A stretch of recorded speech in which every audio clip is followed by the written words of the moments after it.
A.D.D Show, where we're not always right, but we're never wrong. I'm Mark. And I'm Hans, and today we're going to get into a little bit of our first-year ranking, second-year rankings, the young guys. Mostly quarterback is what we're going to revolve this around.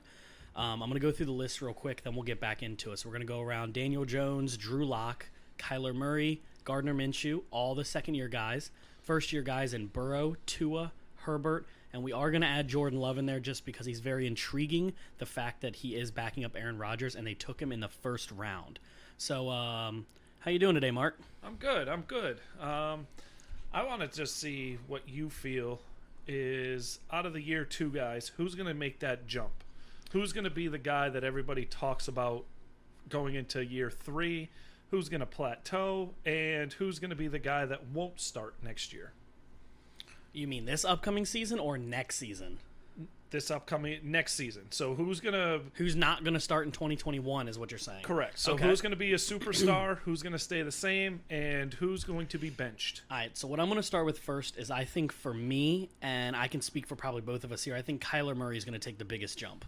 You're shaking your head no. Yes, who do you have? I disagree. Danny Dimes? I got Daniel Jones. Okay. I actually won't disagree with that either. I'm going to go with Kyler Murray just because of the offensive talent. He was already Rookie of the Year last year, something Daniel Jones didn't do. No, Daniel Jones didn't do it, but he also wasn't. None of his players were healthy all at the same time. He did not have one game last season with all of his targets healthy. They did say that today. He did not start every game because they had to start the old man Manning. Yeah. Just to do that a few times. Well, he did take over, I think, like week 4, though. So yes. He had more than enough sample size. He's a good quarterback. He played, but in those games before, and he also got hurt, but in those games that he played really well. Yeah. I think he is the next one. Kyler Murray, I want to see it. Yeah. I want to see it. It's sort of the same way I look at, and one of these guys here that we also could talk about, but he's going to be in year 3. But year run of Baker Mayfield was really good. Yes. I almost wrote his name down for us today. Yeah. Kyler Murray comes from the same school. Now, I think he's better coached. I think he's a better athlete. But I want to see it one more time, where I am more of a prototypical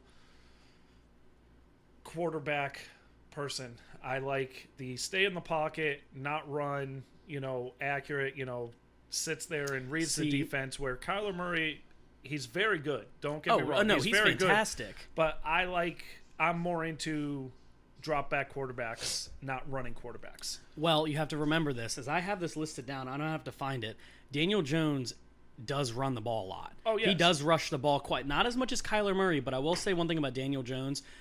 The thing about Daniel Jones is the fact that he has terrible fumbling problems. He has to work on that. And somebody, as a Dallas fan, we play him twice a year. So I see him like, dude, this dude has such a ceiling.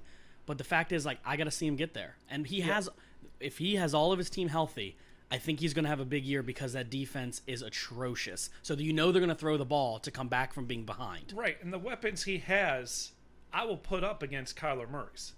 Yeah. Now, I get it. DeAndre Hopkins by far is better than anybody. But not a lot of on the. Yeah, on it's a the new team Giants. though, so we can't accept that. We can't expect 1,000-yard, 10 TD DeAndre Hopkins. Talent-wise, but Barkley's better than Drake. Yes. Sterling Shepard and that other guy's name that they have at wide receiver. Golden Tate's going to be healthy. Sterling Darius Slayton. And Slayton are all solid. And you got a really good tight end in Ingram. Ingram's been slept on for most of his career because of where he plays. But in most fantasy drafts, I target him early. I think he's going to be really. I think that offense is going to be really good. Yes. Now Kyler Murray's going to put up numbers. He's undersized. Let's see what he can do. Yeah. I don't dislike him. Cardinals are actually a very big sleeper of mine to make the playoffs because I like that team. I like what you were saying about Daniel Jones. I like that, and I think he's going to be better. But I think Kyler Murray gets farther, even though their offense is worse, because their defense is better than the Giants' defense. I think collectively as a team, the Cardinals are better. Yes, by far. But Daniel Jones is, to me, probably the better, more suitable quarterback because of his size. Yes. I'm a size guy when it comes to quarterbacks. I like tall quarterbacks that can sling the ball with a little bit of dual threatness, which we're going to get into one of those in these rookie quarterbacks that I really want to talk about. Yes, and my opinion is Drew Lock and Gardner Minshew, sorry. I call him Garden. I don't know why. They are, to me, I like Minshew better than I like Lock. I've said it before. I've said it on this podcast before. I do not like Drew Lock. I don't know what the hype is. He's not that good. He isn't. And I'll eat my words if he throws for 4,000 yards and 30 touchdowns this year, but I don't see it. I see the Broncos getting a new quarterback next year, where I see Minshew being the quarterback that Jacksonville stays with for another couple years. So I'm going to go ahead and I'm going to go off from my hot take here because I have this written down because I didn't want to forget what I was going to say. I think of all the teams we mentioned so far, these 4 quarterbacks, because we talked about this, who would be replaced. I think Gardner Minshew will get replaced before Drew Lock. And the reason I say this, I like Gardner Minshew. I have it written down right here because I don't want to forget. So he's got a nickname I just found out. Okay, the Jockstrap King. That's his nickname. Anybody named the Jockstrap King with that kind of Uncle Rico stash deserves all the love in the world. However, he played 14 games, 3,200 yards, 21 touchdowns, 21 TDs, 6 interceptions, okay? Not a bad year. He didn't play the full season. He had absolutely no talent. Leonard Fournette is washed up. I was just listening to it today talking about it. You have a running back you drafted top 5, and he gets a 5th-year option. When have you ever seen a team not renew the 5th-year option on a first-round pick? That tells a lot about how they feel about Leonard Fournette. And I'm going to be honest with you, I think that team is going to be very bad, but that doesn't mean Gardner Minshew is going to play bad. The reason I'm saying this is I think the Broncos are better than the Jaguars, so the Broncos won't be in position to take the top 2 quarterbacks out of college. No, but if I'm Jacksonville and you are bad enough to be the first pick, but you like Gardner Minshew, you trade that first pick to somebody that needs a quarterback. Colts, the old teams we discussed last the Steelers podcast. Could even take that pick because I know they like Big Ben, but he's getting older. You trade that pick for picks. You're rebuilding. If you believe in Gardner Minshew and you have DJ Chark and you have a good offensive line, you can build on him. Unless they don't think they can. With Gardner Minshew, everybody likes him, but I think he's like that hype train dude where I think his alter ego kind of personality with his stash, the fans wearing fake stashes, make him look better than he actually played last year. Because he did not play as well as people want to give him credit for. They say he was, the best of the first-year guys, and I didn't see it. Well, I don't know if I'm allowed to say this, but I'm going to, so I apologize. But Drew Lock, to me, is the same thing as, drawing a blank, Baker Mayfield. They're douches. Nobody wants to play with them. Drew Lock has never said a bad word in his life. He is the cockiest person. He believes that he is the best thing since sliced bread, and he was so pissed that he dropped in the draft. He was pissed. He was the number 1 quarterback prospect, just like a guy we're going to get to in a few minutes that I know we're going to argue on. If he was the number 1 prospect, he would have been drafted as the number 1 prospect. But that doesn't always happen. So what I'm saying is he thinks he's better than he is. He's not. He is going to be a bust. And the Broncos are going to be drafting a quarterback again. I don't think they're going to do that. They went 7-9. What did Gardner Minshew do? It is August 27th at 5:56. I say Drew Lock is a bust and does not play next year. I think Gardner Minshew gets replaced next year, and Drew Lock will continue on to his 3rd year. All right. And they're making the playoffs. I'm writing it down right now. You better put that on the board. Put it on. We need a board over here. Well, I don't want to copy off of our favorite podcast. We got to call it something else, like Lock It Down or something. We need something over here because you're on that bullshit already. You can't say that. Don't worry, I've already changed the show off from family to not family. So those are the year 2 guys. You believe in Kyler Murray being the breakout. I believe Daniel Jones. I think we both like both players, but I like them. Yeah. I think one's going to be considerably better than the other. For the simple fact that, Murray probably will have better stats. Of course.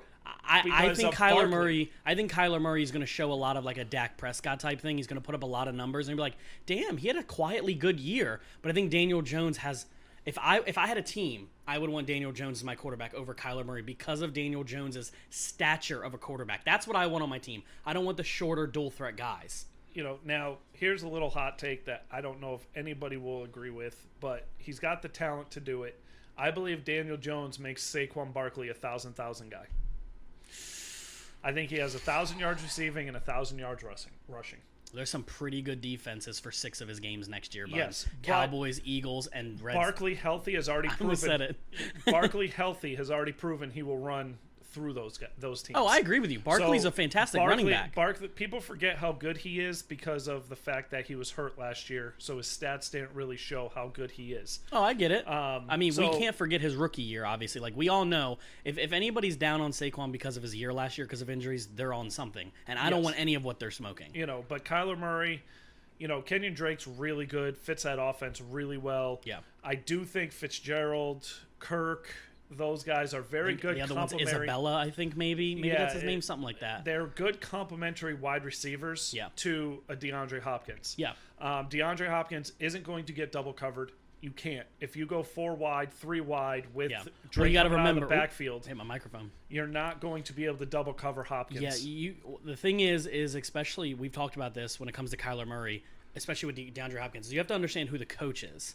So you're taking a coach of Cliff Kingsbury, who I'm blown away he got a job in the NFL. No offense. I know he's very smart. I know he's very smart, but he never did anything in college. He was a career, I think it was 69, 70, and 70. Like that, like he was 500 in college. But however, he's part of that coaching tree that's really deep of these deep threat guru guys. So he comes in and runs 5 wide with this team. They run 4 wide receivers, a tight end, and a running back. No team has enough talent sometimes in corners and safeties to stop that. So if you don't double cover Hopkins, then you got to worry about Larry Fitzgerald, who is a Hall of Fame wide receiver. Yeah. I'll give a shout out to our boy Chandler, who told me he's buying all Cardinal players in fantasy this year. He wants the triple threat. He wants Murray, Drake, and Hopkins. And I'm going to go on a limb here and say I don't disagree with that, because when I went into the fantasy draft for our first, we have many together this year.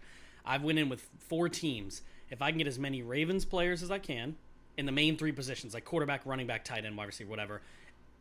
Arizona, if I can get any Chiefs, Cowboys. Those top 4 or 5 offenses, I want them all because they're going to put up numbers. It doesn't matter what I think my Cowboys are going to do. The fact is, you have the potential for 3,000-yard wide receiver. Same thing with Kyler Murray. Dude, he's going to throw the hell out of that ball because he already does. Yep. Being so short, people are like, well, he's short. What can he do? Well, he proved to you last year being short. He can throw over 7-foot linemen. Yeah. I think he'll be fine. Yeah, I think Arizona's in a very good spot. I do too. I don't disagree with that at all. Now to make the transition to the year 1 rookies, all drafted in the first round, surprisingly. One of them I'm very surprised was drafted in the first round. I'm surprised 2 of them were drafted in the first round. Joe Burrow, Tua, I'm not even going to try. Tagovailoa. Justin Herbert, who's, God, just be a bear or something. And Love. Those guys, I can't believe Love was drafted and where he was drafted at. I don't know what you're thinking in that organization. I mean, you succeeded. You pissed off Aaron Rodgers, and supposedly he looks like he's in the best shape of his career, and he's learning and he's ready to go. So a lot of rumors have been passed, and we've talked about this, that a lot of rumors show that Aaron Rodgers might not be there next year. And I need Aaron Rodgers to understand this if he ever hears this podcast. He is upset that they took him in the first round, Jordan Love. You need to be humble because you got drafted and probably pissed off Brett Favre where you were drafted. Brett Favre was like, this dude's taking my spot. So how does it feel, Aaron Rodgers? There's a difference. Aaron Rodgers in that draft should have been probably, I can't remember the whole draft, but he should have been the first quarterback taken in that draft. Tom Brady should have been the first one in his draft as well. I know. But Tom Brady wasn't the college quarterback Aaron Rodgers was. No, I understand. Aaron Rodgers was dirty. He should have been that guy. Oh, I know. And so the reason why Aaron Rodgers was pissed is because he dropped. Oh, yeah. Now, Love has no business being in the first round. Love is a very good quarterback, but however, I think he is first-round talent, but not where he was for who he was picked. Does that make sense? Yep. If he was picked to be a starter, like, let's say, Tua didn't exist. For the play style, Tua and Love are very similar. They're both dual-threat kind of guys. Well, they can do either way. They both have a very good deep ball, okay? But the difference is here is, like, let's say Tua didn't exist. We're just going to scratch him off. If the Dolphins were at that pick, the Dolphins don't need a quarterback like Herbert. We're going to get into Herbert. He's a completely different quarterback than anybody's been drafted in the last few years. But Love is a lot like Tua, and his numbers are a lot like Tua's, where if Tua wasn't there, he'd be the quarterback to sit behind Fitzpatrick for a couple weeks and go, you ready, Jordan? It's your time now. And that's why I think with Tua, we're going to get into it. I don't think Tua starts week 1. No, Tua doesn't start week 1. But I think for the simple fact that you have Fitzpatrick. Yep. Now, if Tua's drafted by the Bengals, he starts week 1. If Tua doesn't get hurt last year, he's drafted number 1 overall. Tua would have been the number 1 Burrow. overall quarterback because I look at 3 people there: Tua, Herbert, and Love. All 3 to 4 year starters putting up numbers every year. And I'm not hating on Burrow because we've talked about it. I like Burrow. But the 1 year magic boy. 1 good year, 2 other years being replaced by other people. And then out of nowhere, I'm not saying he's not good. I don't think that. But the other 3 have 4 years starting where they've learned, they've developed. I love 4-year quarterbacks in college. They're smarter. They're more mature. Burrow looks mature, but who knows what he's going to do. I know he spent 5 years in college, though, but he spent 4 of them sitting on the bench. Herbert doesn't last 5 years. He's out of the league in 4. He's a backup quarterback before his rookie season. He's 6'6" and plays like Big Ben. He's a backup quarterback before his rookie contract's up. I don't think so. I think he takes over that team and surprises people. I don't see it. I didn't see it in college. He plays a lot like Carson Wentz, and you'll see that. But my thing is Carson Wentz in college, and who was the other quarterback you just named in college? Plays a lot like him, but 6'6", like Big Ben. Oh, yeah. Okay, there was a difference between both those guys in college. Both those guys won, and won consistently. I can tell you that your boy Herbert was in 2 Rose Bowl games. He was in 2 Rose Bowl games and a horrible Pac-12. The Pac-12's always been terrible, but so has the Big 12 with freaking Kyler Murray and Baker Mayfield. Herbert should have dominated that division. You're right. He should have dominated that conference, and he didn't. And he fell apart against bad teams. Okay. And, what we consider bad teams by record, but he's predictable. He can only see half the field. That's all he can see. As soon as you make him see the whole field, he falls apart. So here's my question. All the people who the year before Burrow was even founded out, he was still a little infant being bottle fed because he was on everybody's bench. Before Tua took over for Jalen Hurts, because he should have come out then. I know what you're going to say. He was the number 1 quarterback in the draft. And he didn't come out, and that's why you don't stay 4 years. But he is the perfect reason why you don't stay 4 years. Now there's too much tape on him, and they realize that he wasn't that good. He only fell 2 picks because Tua and Burrow exploded out of nowhere. San Diego took him because they had to. They didn't have to take him. Not because they wanted. Yes, they did. No, they didn't. Because they knew they needed a young quarterback, and they knew they weren't going to be bad enough to get the top 2 players. Why didn't they wait for Jordan Love?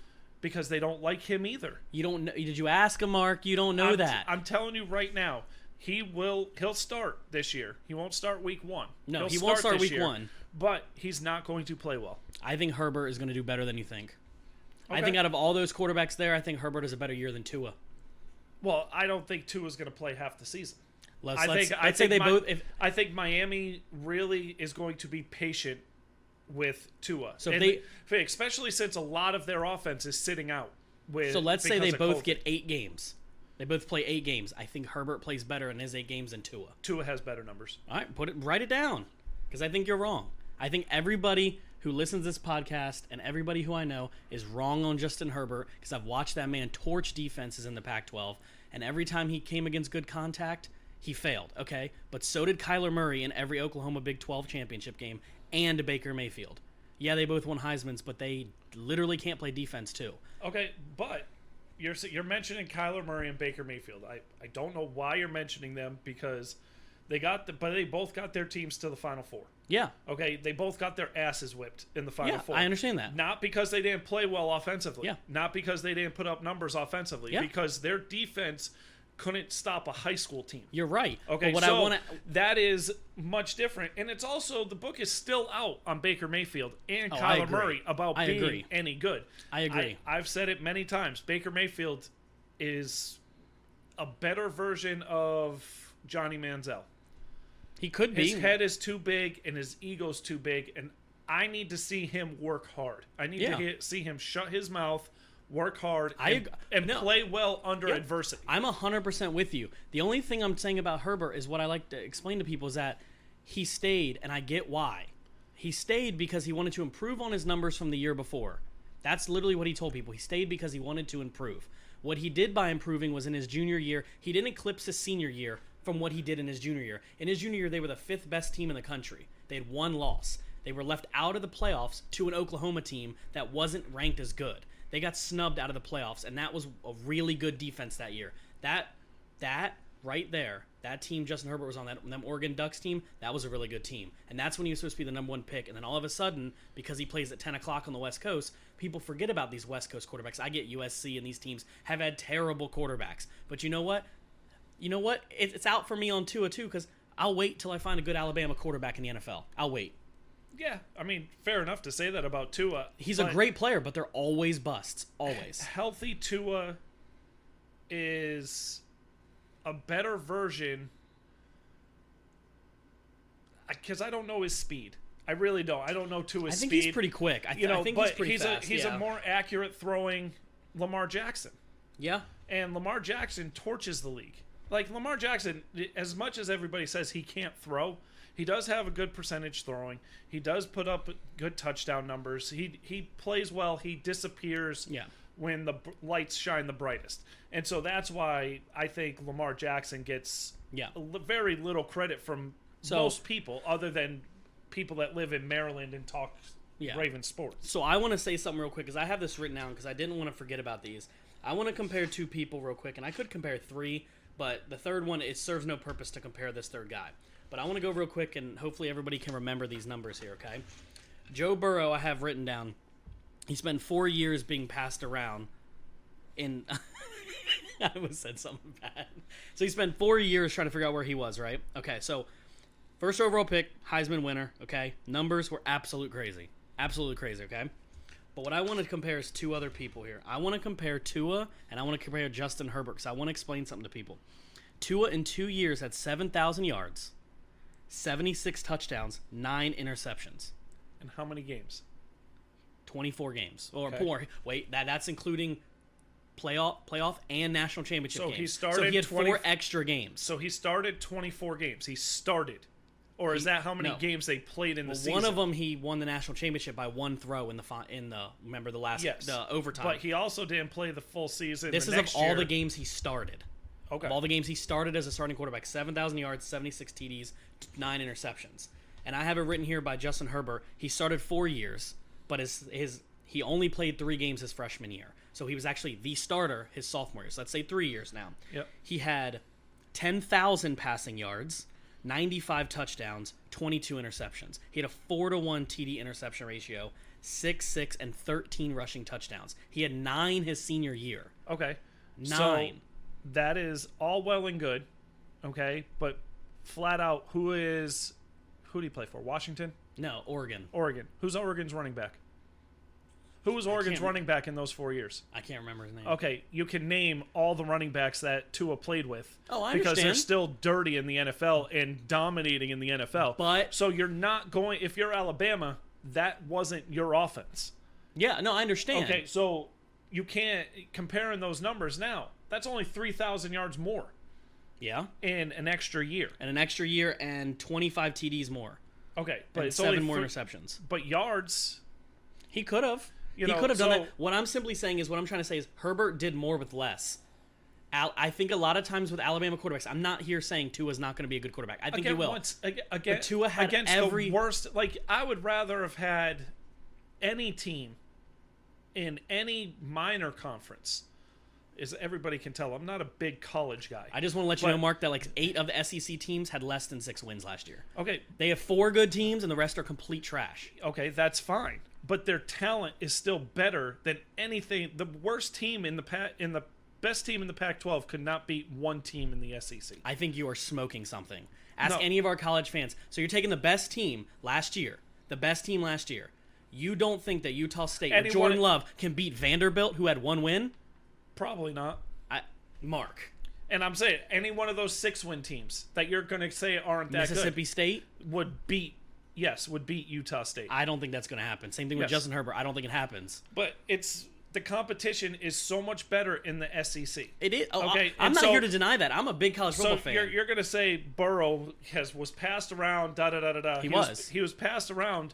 He was beaten by NFL caliber quarterbacks. Yes. Okay. So, and then one time he gets a chance. He blows it up. He has the best college football season ever by a quarterback. I'm not hating on Joe Burrow. No, what I'm saying is... But what I'm saying, against the talent of the SEC and then, yes, playing against the best of the best in Clemson. Oh, he beat the his crap year- out of Alabama. I'm not here saying his year wasn't the best year I've ever seen. And I've watched college football probably as long as you've been watching NFL football. But he made the talent around him better, and that's what I think he.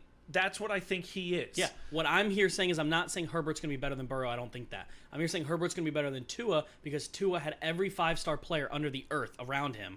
And when all these Alabama players go pro, wide receivers do great. I can name 7 of them right now. Running backs are usually decently well. But every quarterback from Bama that goes pro, every quarterback ends up getting around horrible talent, and we go, wow, it must have been all them 5-star players. Whereas Herbert did more with Pac-12 players, 4-star players, 3-star players.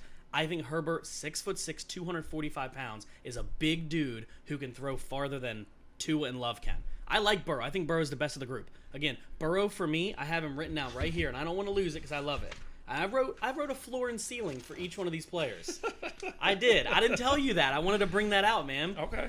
I think Joe Burrow's floor is he plays like a rookie. Not bad, just plays like we wanted a little better, like 20 interceptions. Like Daniel Jones last year? Yeah, he just plays like rookie. I think his ceiling is rookie of the year, offensive player of the year, and blows people's minds. It was like, holy crap. We did not expect that. For me, I want to go up to Tua. I think his floor is backup all year. They want to rest him. They want to get another high draft pick. They want to do another free agency. They'll move with him next year, and it's not this year. His ceiling is rookie of the year. I don't think he'll win offensive player of the year. I think there's other players like Dak Prescott, Kyler Murray, those guys that would get it. But rookie of the year, I could see it. Justin Herbert, and I'm going to tell you this. Here we go. You ready, Mark? Because you're actually going to be very surprised. I'm going to blow your head right here. Ready? Justin Herbert, to me, is 1 to 100.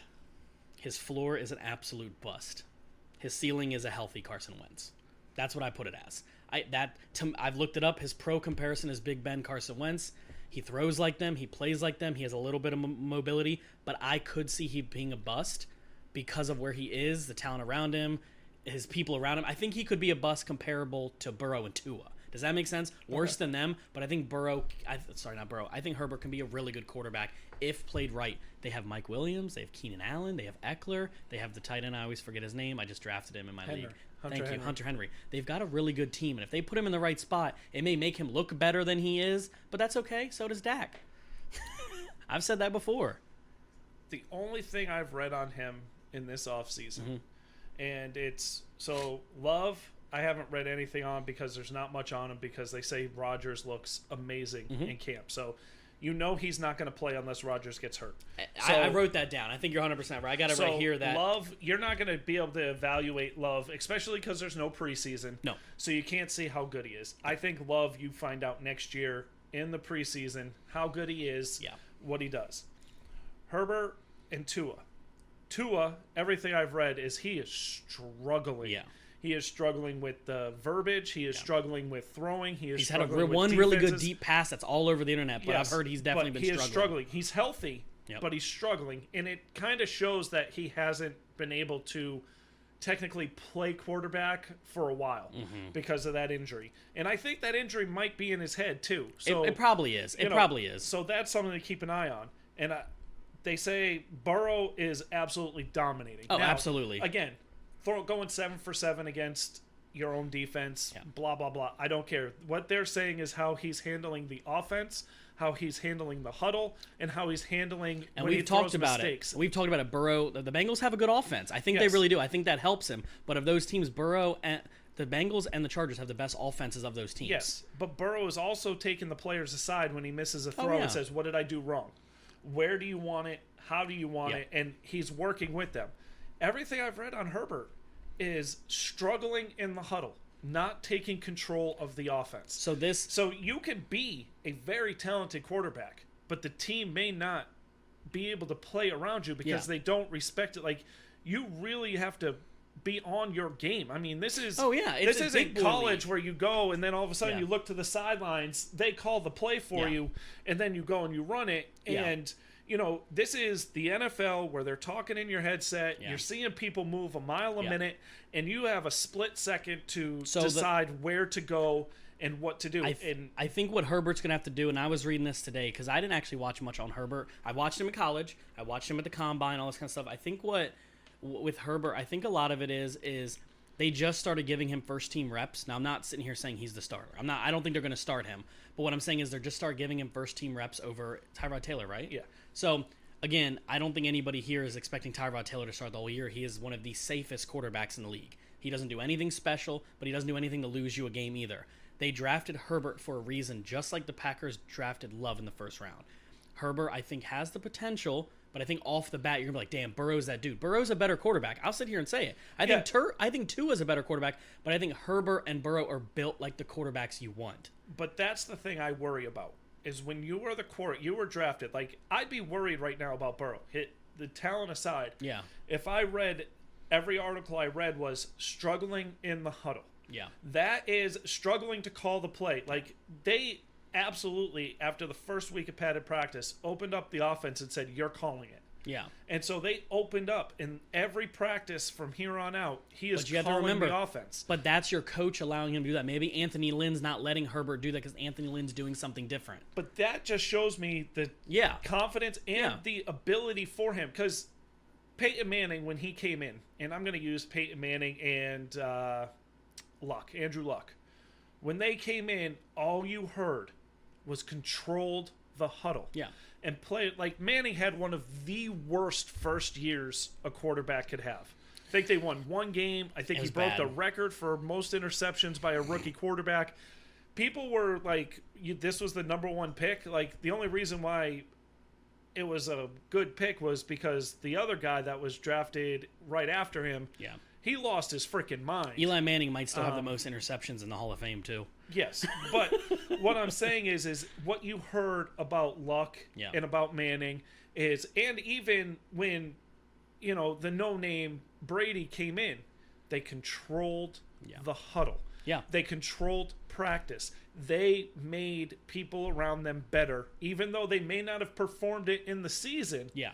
They made people around them better. This is the one thing I want to say, and this is not me here again defending Herbert. I still think Burrow's going to have the best year of all these guys. And I think it's not even close. I think Herbert's going to blow these people away.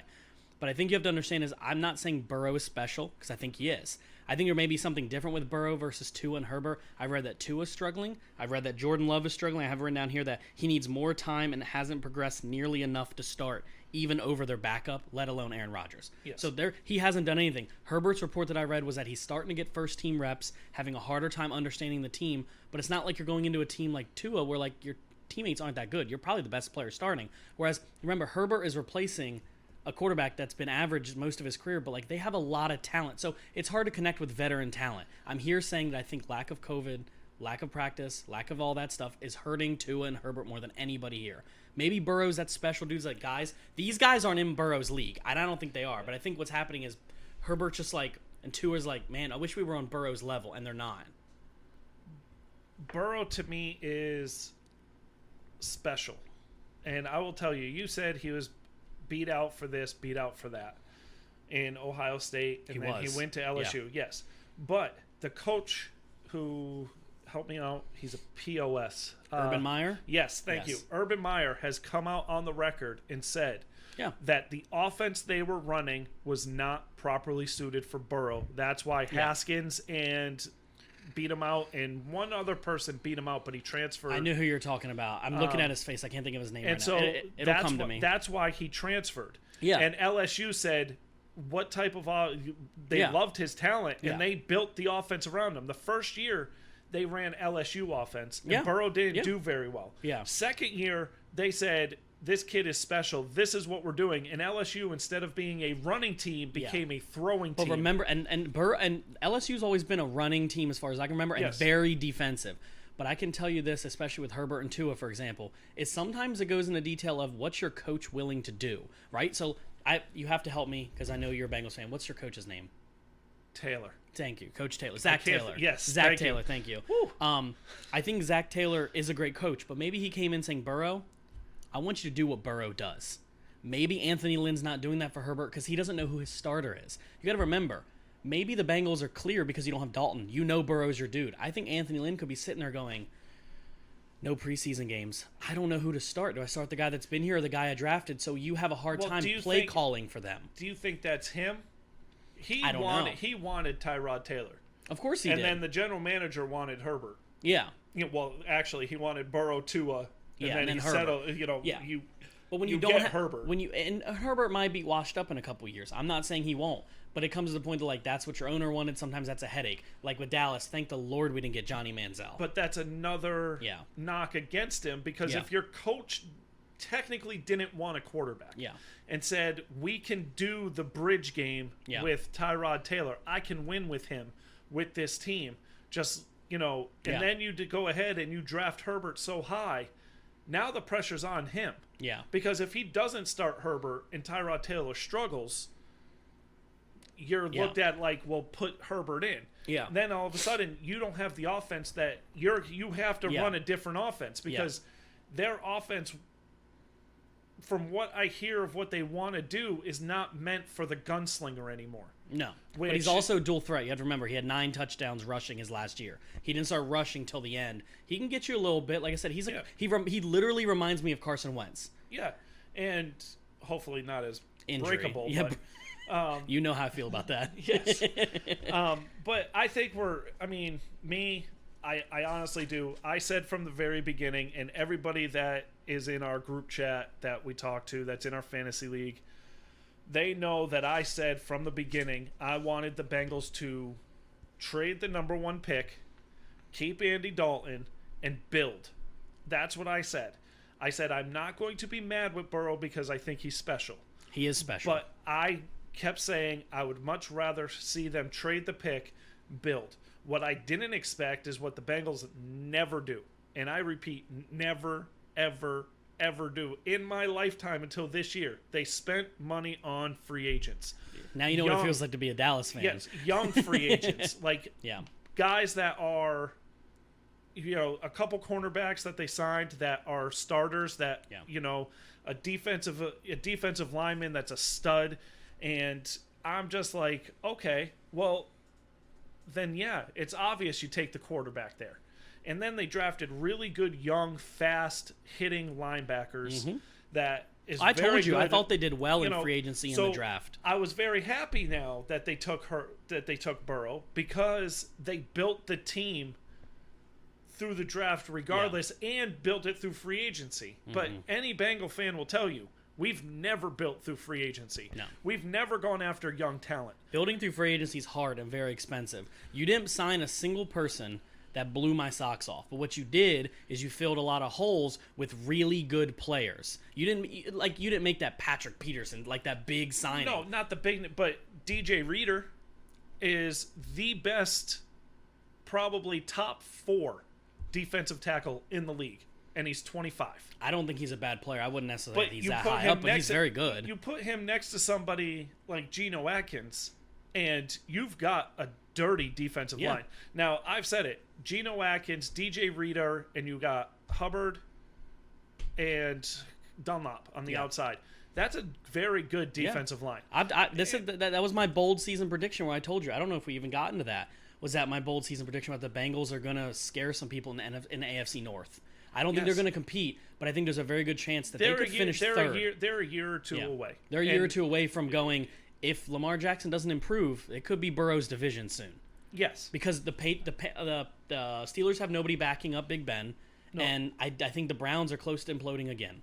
Yes. Now, if the Browns will blow it up, they'll get rid of a few different players if they do not perform this year. They will get rid of both wide receivers. They will get rid of, Browns are Browns. Yeah. So I want to go into one more thing here in a second. I want to look on my phone, see if anybody from my little live wants us to answer any questions. But I do want to do something else. I'm going to get to this question. We had one person ask one, but I want to talk about one more player we forgot to talk about. Dwayne Haskins. We forgot about Dwayne Haskins, the Washington football guy. Okay, so I want to start first on this one. I want to start this for all of our friends. All of our friends seem to be Washington football fans, Red Wolves fans, General fans, whatever team they are this week. What is it? Nate Logan, Xander, Danny? Yeah. A lot of my friends are too. Whatever team they are this week, the Potatoes, the something. They're always something different, right? Yes. Some cool new concept going to take over the league, right? So they have a new chant already, hail to the football team, It's great. They love this dude. Yes. My friends, your friends, most of the league and I'm really up in the air over this guy. I watch him. I think about it every day. 7 games, 7 touchdowns, 7 interceptions, okay? His last 2 games were really good. His QBR was last in the league. His completion percentage was last in the league. And our friends think that this offense is going to take a huge step forwards, which they might. But he really has to improve. They have decent running back talent, decent wide receiver talent, and a stud in Terry McLaurin. I'm not denying that dude's not a stud. I just need to see it. I have to see more. And people are like, well, it's only 7 games. So I want to add this because I have it at the top. All right, I'm going to just say this right now, and everybody will agree with me. You are a Washington hater. Yes. You are a Washington hater. I am on the record of saying that Haskins is never going to be that fantasy guy. He's never going to put up 30 touchdowns, 4,000 yards. He's not that guy. I see him close to 3,000 yards, 20 touchdowns, few interceptions here and there. I just see him as playing the game. Yeah. He's scared. He never likes to take chances. I've said that many times. But you have to sometimes. Yes, you do. And he had one game last year with 3 interceptions and 2 fumbles. You can't do that. I just think the team played better when he was in there. Oh, no, I'm with you 100%. I think he's, and I say this, I'll probably say this a million times on this podcast. Never said it yet, but I am going to say it now because he brought up Haskins. He's a winner. Oh, they wouldn't have drafted a dude with 50 freaking touchdowns a year for no reason. But the thing is he figures out ways to win. Mm-hmm. And it's not going to be flashy. It's not going to be good. But between him and Daniel Jones, both those teams are going to be at the top of the NFC East in a couple years. Oh, absolutely. And I think it's going to be a 3-way battle. I don't know why, but I just feel like the Eagles are going to fall off a cliff. They're getting older. They are getting older. And I don't think they're doing a very good job rebuilding. I don't either. But I think they're still in the Super Bowl honeymoon phase. It's just I see him as a guy that's going to win football games, but not because he won them for you. But don't you want that in a quarterback, though, Mark? Don't you want a quarterback that comes out and says he does a little bit more than the average guy? Of course you want your franchise quarterback to be a little bit more than the average guy. You want your franchise quarterback to look like a franchise quarterback. You want your franchise quarterback to be the guy everybody looks at as like, yes. Yeah. Yes. But in my opinion, the bottom line is wins and losses. It's not stat. For him, stats, yeah, because that's what's going to get him I'm talking money. Wins and losses. He only won, how many games? It's a bad team. I understand that. It's a very bad team. And for some reason... This is why I'm out on Minshew, too. Minshew and Haskins are the same quarterback. I got him listed down, too. He was the 2nd worst quarterback last year, but everybody's high on Minshew. I'm not saying I'm not high on Haskins. I don't know if they're high on Minshew or if they just love He's just a cool guy. Everything about Gardner Minshew. I just feel like he would eat a beer can and be like, I'm that guy. He literally just came out with a promotion saying, if you draft me first, I will send you a year's worth of beer if you draft me first in the fantasy football draft. Wait, why haven't we drafted him first? Is this for every fan? This is for anybody. You have to have proof that you drafted him number 1 overall, and he will send you. It's Bud Light. So that's water anyways. Also, he sits there and he says, "Coronavirus took one look at me and it ran the other way." Dude, he is an alter ego guy. He's hilarious. You look at his face and you're just like, this dude is the guy that I want to go to the bar and hang out with. I trust my kid around him. Right? Yeah. He's like that uncle you wish you had. Right. So that's what I think the whole thing with Minshew is. Nobody's really talking about him as a good quarterback. Or somebody that's going to lead your franchise. I think he's better than Nick Foles. Oh, absolutely. For that team, possibly for that right team. now. And also, he did a heck of a job making Chark. Yes. Very relevant and going very high in drafts. I agree with that. So, in fantasy drafts. Now, speaking of fantasy, Saturday, we are doing the 8th version of League of Extraordinary Gentlemen's fantasy draft. Now, I will say I'm very excited because, one, I've been in this league 8 years. This is your Fourth year. Yep. We do it live. We don't do it online. Everybody shows up at a house. We have some and drinks. We have some wings. We got some food. And we all hang out. We've all known each other for many years. I've known all the guys in it for 8 years. Me and some other person was added in when you came into the family. Yes. You introduced me to these guys. And these guys are awesome. They are. They're all pains in the asses, but they are awesome. Especially the DC football Red Wolves, whatever they are this week. So we are going to be recording some of the draft. Jesus, I just went deaf. Punched my microphone. We are going to be going live Saturday. Not live. We are going to be recording Saturday a lot of the draft. Yeah, we're gonna we're gonna figure something out here. Try to figure out a way. We're gonna talk to every single one of the guys on it. Try to interview everybody in. But I have to say I'm really excited for this. We love doing it. There's a lot of trash talk. I mean, we trade draft picks, we trade players. Like it's, we talk a lot of trash, and it's a league where all 10 players in it want to be in it, and we try hard, we talk hard, and it's a lot of fun. You will be hearing from probably almost every single one of them as we do this podcast. Yeah. They all want to call in. I know Nate and Logan want to talk Redskins and talk pretty much anything we want to. I know Chandler wants to talk NBA. We'll get him on for an NBA session. We talk all sports. Of course, we focus around football. It's what we watch the most. Yeah. But other than that, I do want to go over one quick question as we finish up because we're pushing time here. Cody Cleveland asked a question on our page. I had a couple other questions, but they were already answered previously.